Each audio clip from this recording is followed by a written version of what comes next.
सर्वेभ्यो नमो नमः। भवतां शमेषाम् आदरणीयानाम् आचार्यचराणां बन्धुबान्धवानां गुरुजनवृन्दानां काव्यामृतम् इत्यस्मिन् आमुखपटले हार्दं स्वागतम् अभिनन्दनम् अभिवादनं च वर्तते। अद्य पुनः वयम् अष्टाङ्गहृदयम् इत्यस्य ग्रन्थविशिष्टस्य विषये किञ्चित् चर्चां कुर्मः। तस्मिन्नेव उपक्रमे वयम् उपस्थिताः वर्तामहे।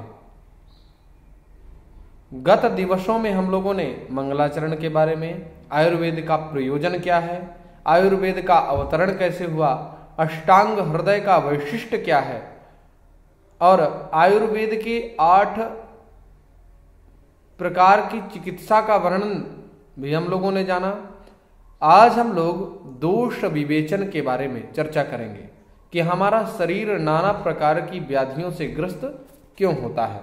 उसके प्रति कुछ कारण वाग्भट जी उपस्थापित करते हैं। उसी श्रृंखला में आज हम लोग अध्ययन करेंगे। वाग्भट जी अपने अष्टांग हृदयम इस ग्रंथ के 6वें श्लोक में निरूपित करते हुए कहते हैं, वायु पित्तम कफश्चेति त्रयो दोषा समाशतः विकृता अविकृता देहम घ्नन्ति ते वर्धयन्ति च। विकृता अविकृता देहम घ्नन्ति ते वर्धयन्ति च। अर्थात संपूर्ण रोगों के प्रति कारण है वात, पित्त और कफ। जब ये साम्यावस्था में होते हैं, अपने प्रकृत स्वरूप में होते हैं, तो ये देह धारक होते हैं। और जब यह विषमावस्था को प्राप्त कर लेते हैं, जब इनका संतुलन डिसबैलेंस हो जाता है, ये असंतुलित हो जाते हैं, ऐसी अवस्था में ये रोग कारक हो जाते हैं। इस ग्रंथ में वात, पित्त, कफ को मूलतः रोगों का कारण बताया गया है। जब ये संतुलित रहेंगे आप पूर्ण रूप से स्वस्थ रहेंगे। जब ये असंतुलित हो जाएंगे तब आप लोगों को नाना प्रकार की व्याधियों का सामना करना ही पड़ेगा।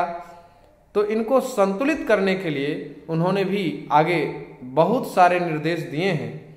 इसलिए मंगलाचरण में प्रयोजन के उपरांत मंगलाचरण में प्रयोजन के क्रम में उन्होंने निरूपित किया कि भैया आयुर्वेदोपदेशेषु आयु कामाय मानेन, माने आयु की कामना है तो आयुर्वेद के उपदेशों को ध्यान पूर्वक सुनना चाहिए।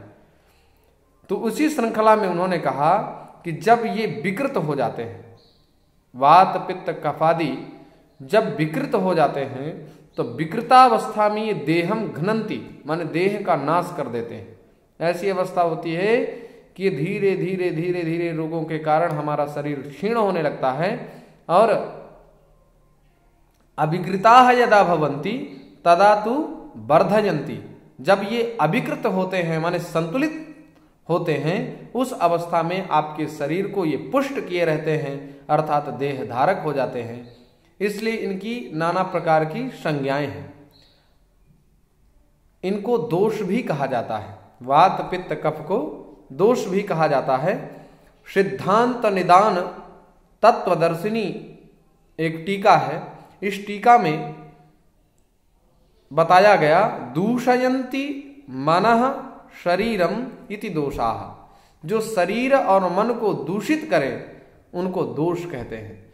तो इन वात, पित्त, कफ को दोष की भी संज्ञा प्राप्त है।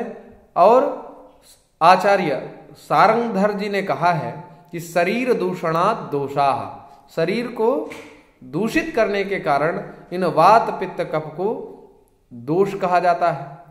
माधव निदान की मधुकोश टीका में विजय रक्षित जी ने कहा है कि प्रकृत्यारंभकत्वे सति स्वातंत्रेण दुष्टिकर्तृत्वम दोषत्वम, अर्थात जिसमें प्रकृति निर्माण करने की क्षमता हो और जिसमें स्वतंत्रता पूर्वक शरीर को दूषित करने की प्रवृत्ति हो, ऐसे को दोष कहते हैं। तो इस प्रकार से आयुर्वेद के अष्टांग हृदय इस ग्रंथ में जो त्रिदोष निरूपित किए गए हैं, इसके बारे में हम लोगों ने चर्चा किया।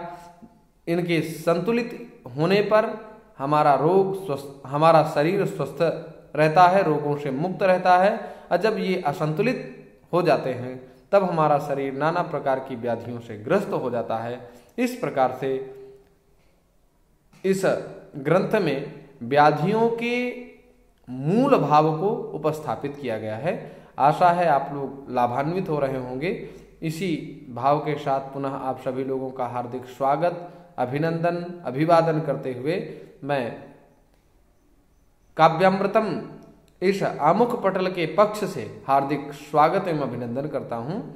और आप सभी लोगों की प्रतिपुष्टि अत्यंत उत्साहवर्धिका है, इसलिए हम लोगों का उत्साह विवर्धन हो। आप लोग अपनी प्रतिपुष्टि के द्वारा हमें विबोधित करते रहें कि हमारा आयुर्वेद के इस अष्टांग हृदयम इस ग्रंथ में प्रवेश करने की अनुमति